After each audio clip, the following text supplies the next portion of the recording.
accepted Jesus. And we say our goodbyes, and there's 52 people up there we talk to. And so I move on down the line. So about two cells down, this guy says, will you pray for me? And I said, well, sure. And he asked me what my name is, and I said, Bill. He said, okay, Phil. I said, no, not Phil, Bill. He said, yeah, I heard you, Phil, like Dr. Phil. I said, no, Bill, like dollar bill. And boy, that stuck. And all on the second deck, I'm known as Dollar Bill. Still, if I went back, I'm Dollar Bill. And so it was a blessing, because when they hear my voice come in that building, they holler out in unison like a choir, Dollar Bill's in the building. And it's a blessing. And I realized that Jesus used that to bring forward my presence. And it's not about me, it's about Jesus. But I need to be his hands and feet that day and just to share. And so God has allowed me to be used, I know, over a dozen times in that facility to lead people to the Lord. And see, the Bibles that go through there are purchased by you. You buy the Bibles, and we just give them out. And today, that's what I'm going to do. I'm going to ask for an offering at the end of the service, and I'm going to take it and buy Bibles and give them away all around the world. We go everywhere. And see, we don't operate on credit either. You see, this is a ministry where we have to faithfully, as Gideons, provide Bibles for countries all over the world. And like this year in March, we're going to Malaysia, going to give out 40,000. We're going to go to South Africa, 300,000. We're going to go to Kenya. There's 80,000 needed there, and on and on and on. See, we don't operate on credit. So we have to have the money to buy those Bibles. It is a known thing that we're going to give those Bibles out. And so we do that. And if we don't get the money from the churches, then we provide it ourselves. We provide it ourselves. And that's a blessing too. I'll end with, this is kind of precious to me. I was speaking in a little Methodist church in East Albany several years back. It was the end of the summer. And I had done my talk and taken up the offering, and I was at the double glass doors on my knees, using a chair as a desk. And this young fellow walks in. He goes, oh, it feels good in here. And he looks down and he sees that money. He says, I want some of that money. And I said, brother, I wish I could give it to you, but this is God's money.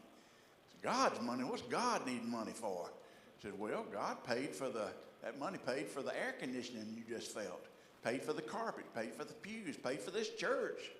Everything about it. God uses money. And so we go back, we count the money. He says, how much money's there? I said, it doesn't matter, it's not yours. And I had to kind of get that out of the way.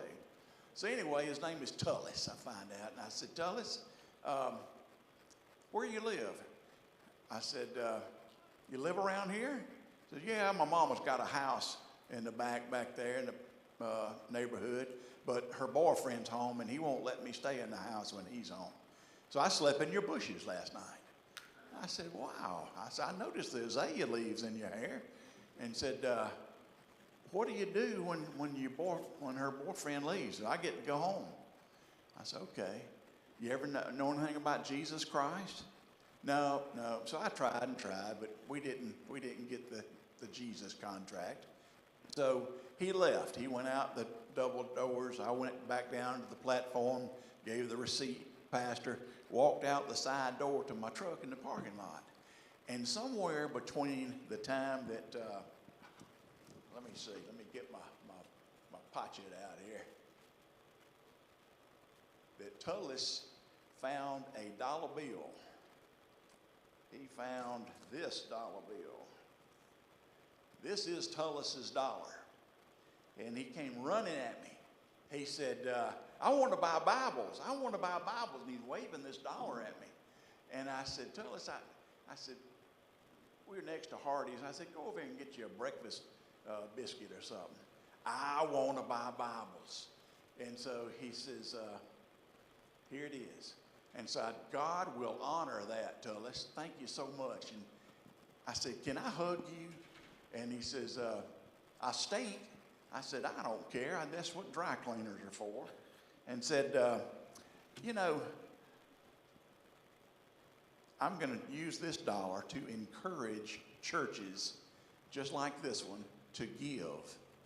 And see, for 8 or 9 years, I've done that. I've shared Tullis's story.